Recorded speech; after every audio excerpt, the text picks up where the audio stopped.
Season 2 is only a month away, and if you've been keeping up with Netflix's marketing in the past month or so, you know we're about to see a whole slew of new villains, many of which have devil fruit powers. But how much do we know about devil fruits after only one season?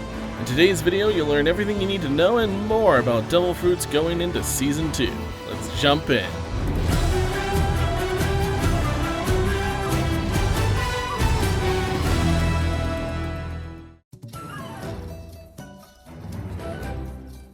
Devil fruits are the main gimmick for creating superpowers in the world of One Piece. At this point, there's about 170 devil fruits included in the manga. The anime adds another 60 unofficial devil fruits, but how many has Season 1 shown us so far? Well, surprisingly, we've only really met 2. You probably thought the first season was crawling with devil fruit users, and I don't blame you. A lot of the big characters we meet pull off incredible feats. There are a ton of devil fruit people in the Grand Line, but outside of it seems to be much less common. So let's start with the easy part.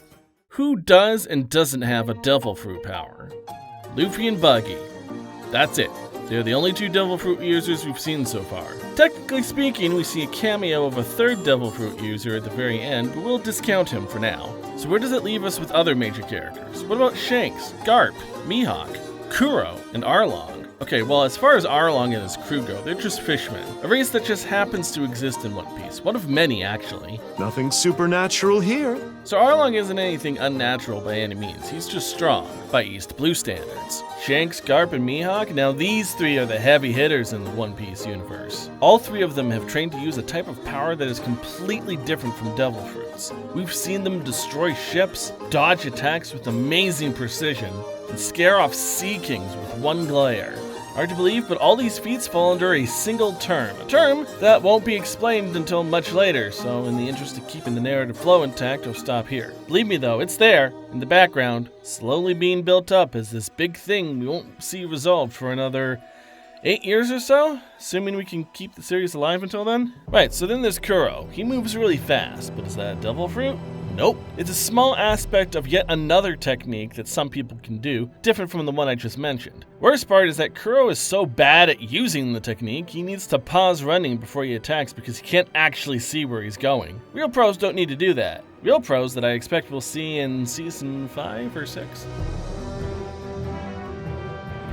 Right, so we know who has eaten a devil fruit and who hasn't. But what else do we know about them? Let's go over the facts. All devil fruits have a strange foreign design and they all take the form of a fruit. What fruit it takes the shape of is tied to the ability that it holds. It only takes 1 bite from a devil fruit to obtain its power. In the Netflix version, we see Luffy eat the entire fruit, but in the source material, he only takes 1 bite.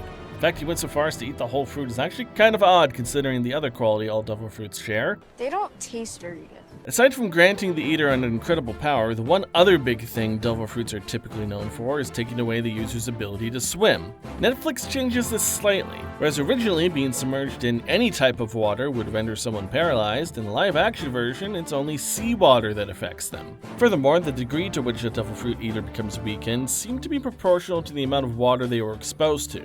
So a shower wouldn't do much, a bath would maybe disable their ability, but still let them move. And then being completely submerged was just full body paralysis. However, in the Netflix version, we see that Luffy could stand in leg-deep water and still feel like he's out of energy. I actually like it better that it's seawater, not all water. That's pretty much everything the first season tells us. Now let's dive into some new info. Things about devil fruits that are helpful to know, while also aren't really a big plot point that you're going to get spoiled on. That said, feel free to dip out if you feel like I mentioned a topic you don't want to know about yet. For example, who will have a devil fruit power in Season 2? Unlike the first season, Season 2 is packed with devil fruit users. The marketing lately has been focused on Baroque Works agents. Almost every major member of that group has a devil fruit. Out of the characters we've seen in ads so far, this includes Mr. 5, Mr. 3, Miss Valentine, and of course Miss All Sunday. The most recent trailer actually gives you a bit of insight into what those powers are. Originally I thought Miss Goldenweek here also had a devil fruit power, but no, I was wrong. She's just weird for no reason. At the end of Season 1, we were teased to a character called Smoker.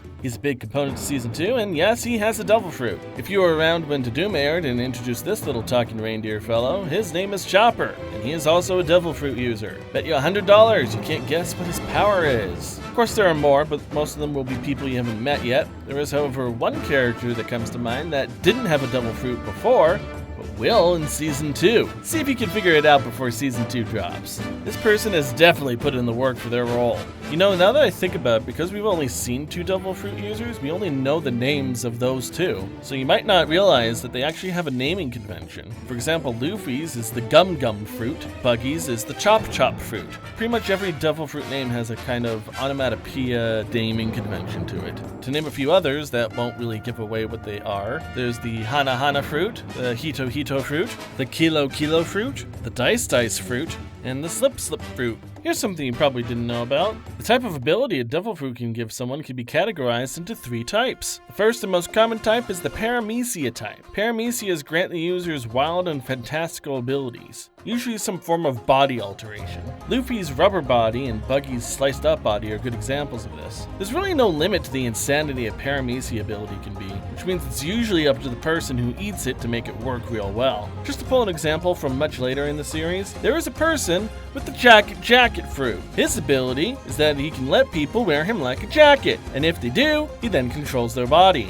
Like I said, Paramecias are wild. Let's talk about something more straightforward. The second type of devil fruit is the Logia type. All Logias do one simple thing, which is turn your body into some kind of element. Want a body of fire? There's a devil fruit for that. Want a body that's lightning? There's a devil fruit for that. Want a body that's just smoke? Well, they don't call him Smoker for nothing. Of course, being made of an element like that also means they become intangible in a sense, making them really hard to fight. It's no surprise then that Logias are considered both the most rare and most powerful devil fruits. They don't just turn into their element, mind you, they can also shoot their elements at their enemies, making them both offensively and defensively powerful. Finally, we come to the zone type. All zone fruits grant the user the ability to turn into an animal specified by the type of fruit. In addition, they can take on a hybrid form, giving them a total of 3 forms that they can freely switch between at will. The hybrid form is usually the strongest form. There's also a lot of zone fruits that end up kinda similar. It's not like there's a single dog-based fruit. Instead, it's more like there's a dog-dog fruit model Rottweiler and a dog-dog fruit model Dachshund. Okay, they're actually called the Mutt-Mutt fruit, but I wanted to make my point clear. By the way, did you figure out what Chopper's devil fruit does yet? I'm gonna guess that many of you got it wrong, actually. Probably got it wrong.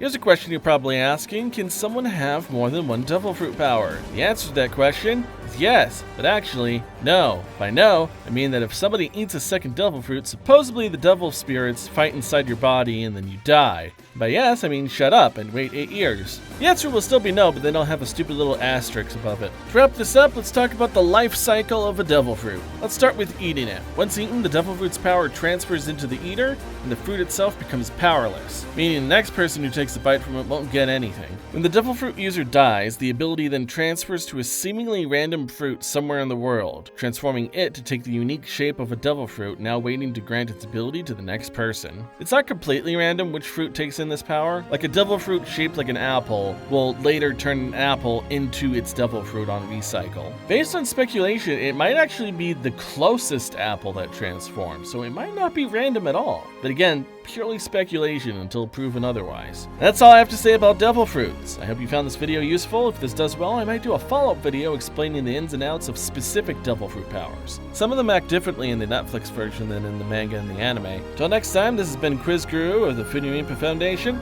Sayonara!